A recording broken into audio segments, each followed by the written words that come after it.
Chapter 11 Saying Goodbye. Marty and I were sitting at his kitchen table when he asked me for a favor. I wanted you to give the eulogy at my funeral.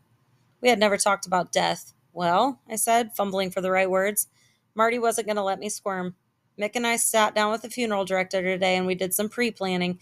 We didn't think it was fair to leave that stuff up to the kids, so we decided to take care of things early just in case something happened. Will you do it? I stuttered a bit, but then the right words came to me.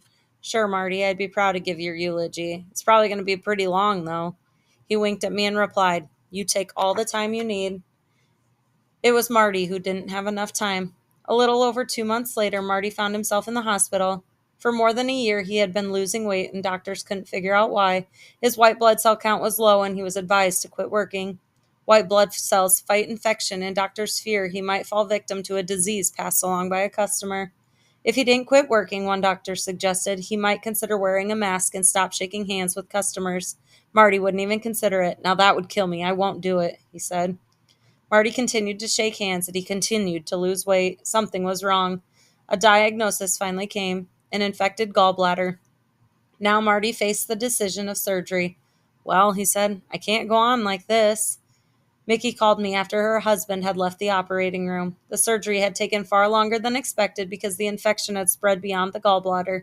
He's a mess inside, she said. Marty was in for the fight of his life. I decided not to visit Marty for a few days. He needed rest, and the drugs for the pain made him a little incoherent. He was dropping in and out of consciousness. I had to summon a bit of courage to drive to the hospital, even more to find my way to the intensive care unit. A nurse told me I needed to wear a gown, mask, and plastic gloves. While putting on these protective garments, I worried about my friend. What would he look like lying in a hospital bed? Was he in pain? How many hoses did he have connected to him? Would he even recognize me?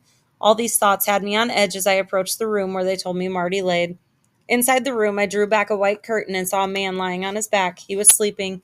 As I moved closer, I could see a small hose leading from his nose and disappearing off to the side of the bed. His mouth was wide open, sucking in as much air as lungs could handle. I looked down at a face I did not recognize. I quickly retreated from this stranger's room. I went to the nurse's station and asked the young woman behind the desk if she could tell me where to find Aaron Martinson. She pointed to the room that I had just left. At that moment, I wanted to rip off the gown, throw aside the mask and gloves, and go home as fast as I could, but I knew that my friend needed me and I needed him. Slowly, I walked up to the side of Marty's bed. I stood there for a few moments, staring at him and feeling sorry for him. On the other side of his bed, various pieces of hospital equipment were flashing lights and numbers. All of these things were connected to Marty, and I didn't know what they meant. Then Marty's eyes opened. He looked at me and lifted his left hand off the bed. It was a sign he wanted me to grab his hand, which I did. He whispered, Hi, buddy. How are you feeling? I asked. It hurts, he said. Then he drifted off to sleep. Soon a young woman walked into the room, a physical therapist. She woke Marty up and told him she needed him to move his legs and asked for his help. He groaned at the thought. Before she began, she asked, Marty, is this your friend? And he nodded in my direction. Marty said, Yes, his name is VJ Smith. Is he a good friend? Marty answered, Don't even get me started. The pain eventually went away, but Marty never got better. He lingered in the hospital for 5 weeks. His body slowly began to shut down.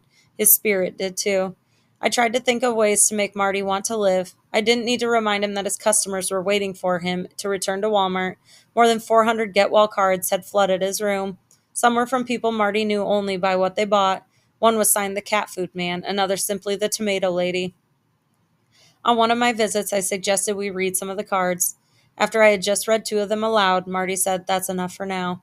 It bothered me because Marty had always enjoyed receiving notes from people. I suppose if I die, you will have to stop talking about me, Marty said. I replied, Marty, as long as I'm around, people are going to hear all about you.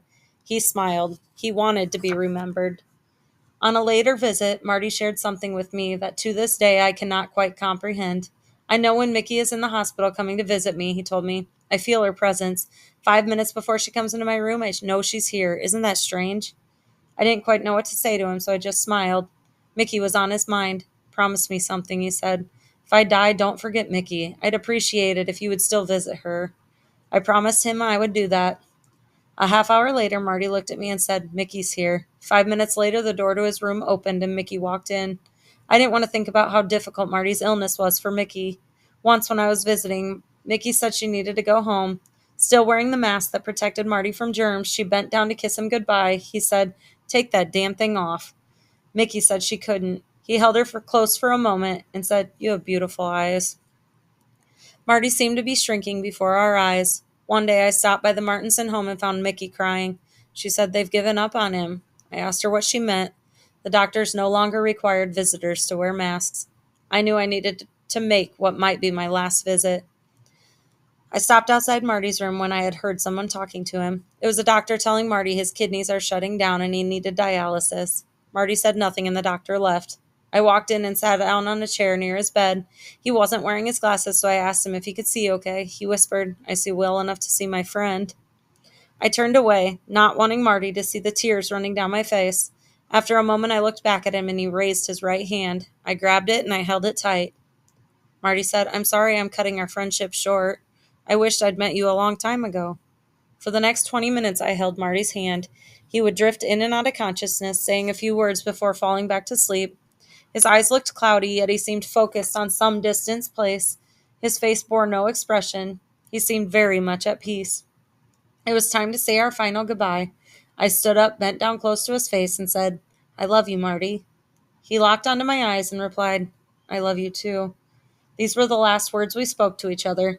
Early the next morning, I received a call from Marty's daughter, Lori. She said her father had taken a turn for the worse during the night. 2 days later, he died. More than 400 get well cards flooded his room.